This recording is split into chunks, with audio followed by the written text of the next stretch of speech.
Good morning, everyone. Yeah, it's terrible. Can we try that again? I left vacation for you people. Good morning, everyone. Good morning. Thank you. Yay. What a treat. Hey, I wrote a book, and I'm not going to write a book and then not read from it, so this really has very little to do with anything, but it's my life. I wrote on my worst day partially to give a picture of, if that's true, that God has adored me from before time, then what did it look like when I was growing up, when I didn't know Him, when I stood against Him, when I swore His name in evil? What would that look like for this God waiting for me? So a bunch of stories. One of them is 1966. Among my favorite days on this planet is the one Dave Barrows and I spent in the summer of '66. We decided to hitchhike from our home to Dodger Stadium in L.A. We never thought twice about any danger. I mean, we were nearly 14. I have no memory how we got there, but vivid Technicolor memory of every second once we got inside the stadium. The Dodgers were playing the Giants in a doubleheader. One price, 2 games, 3 times the magic. What we could afford was up in the top row of the stadium. When we finally made our way to our seats, neither of us spoke for a while. We were out of breath and deeply disappointed. Far below, the players looked like ants in uniform. Several minutes into trying to convince ourselves that these seats would work, we decided to take a huge gamble. We had no game plan, but we would find a way down into the bottom section. The stadium was packed, but we had to try. Even if we could only watch up close for an inning or two, it would be worth spending the rest of the day in a basement office with security guards. We eventually conned our way down to the entrance of the bottom level, the reserve section. We didn't see anyone asking for tickets, so we started our way down towards our seats that our own parents could never afford. And I think we would have made it, except this kindly-looking older gentleman wearing a Dodger blue straw hat called out, "Gentlemen, excuse me, one moment, please." We made the mistake of looking back. He gestured us to where he was standing. May I see your tickets, please? Well, the tickets. Well, I mean, you see, our parents are down there in the bottom section, and Dave took over. They've got our tickets. We told them we'd be right back. Gentlemen, may I see your tickets? And we each pulled our tickets out, knowing that our dream was over. And he looked at them. Then he looked at us. Then he leaned his head way back to where our seats were. And then he looked back at the tickets. Then he looked at us again. He made that sucking sound then that older people make with their teeth and their lips when they're considering something.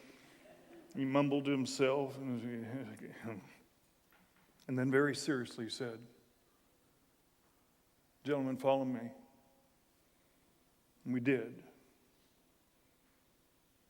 And he walked us down into the great bowl. Past all the wealthy people, past the players' wives, past the scouts, past the owners. All the way down to directly behind the third base dugout, the Dodgers dugout. Without smiling, he cleaned off the seats, and he looked at our tickets, and loud enough for everyone to hear, he said clearly and loudly, "Gentlemen, I believe these are your seats."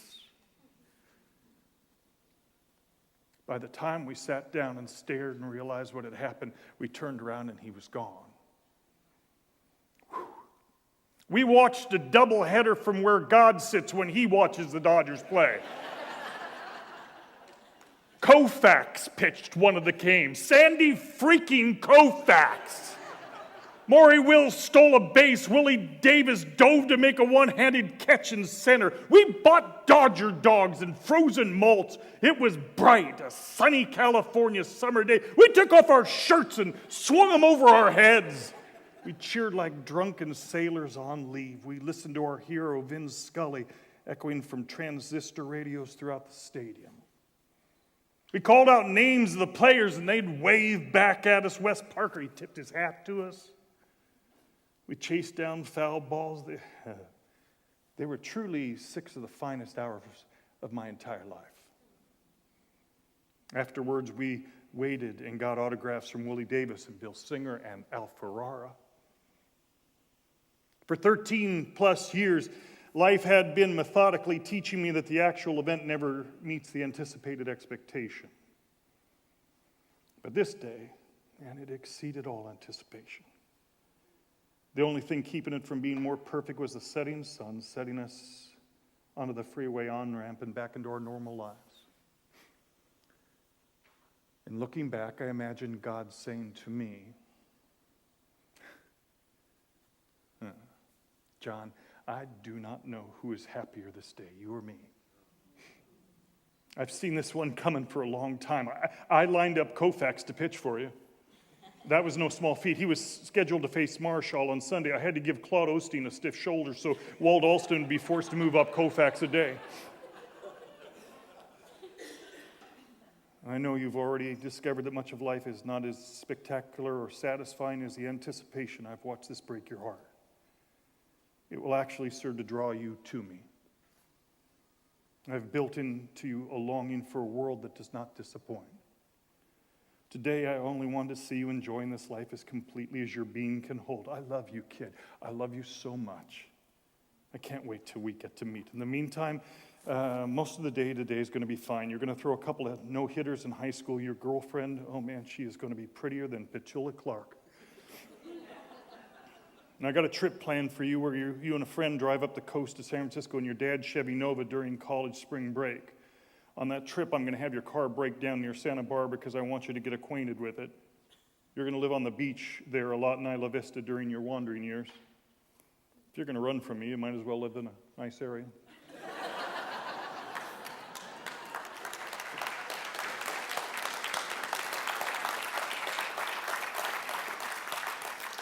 Thank you. Don't encourage me. I've got a lot more. Hey, so let's state the obvious, right? This is what you just heard Andrew preach, what you heard Bob preach. This is like not new fad theology, right? This is not something that just the hipsters kind of came up with and went, whoa, what if we could get away with this? This is like the original good news. This is what has been true from the start. but it got covered over into a moralistic, and it got read through a moralistic shame filter. And we created a new, old is forever death. And the challenge is, not how do I rattle sabers and make a new law out of grace, but how do I woo hearts? See, there's a real huge problem whenever you find yourself, and that's what you are, by the way. You are the Minority Report. I'm sorry. Bummer. You could have picked another theology and it would have been so much better on you. But you didn't. God led you here. And so we get to share this. And in our lifetime, watch something beautiful happen. Watch a reformation happen of sanctification by grace. Machiavelli, I think he was 1700s, it doesn't matter, he's gone. He wrote in The Prince, he was a philosopher, politician, kind of a hedonist, but man, does he hit it here. There is nothing more difficult to take in hand, more perilous to conduct, or more uncertain in its success than to take the lead in the introduction of a new order of things. Because the innovator has for enemies all those who have done well under the old conditions, and lukewarm defenders in those who may do well under the new. This coolness arises partly from the fear of opponents, who, by the way, have the laws on their side, and partly from the incredulity of men who do not readily believe in the new things until they have long experienced them. And so that's why we are here. In this session, I get to talk about what does it mean to stand in the grace of Christ Jesus?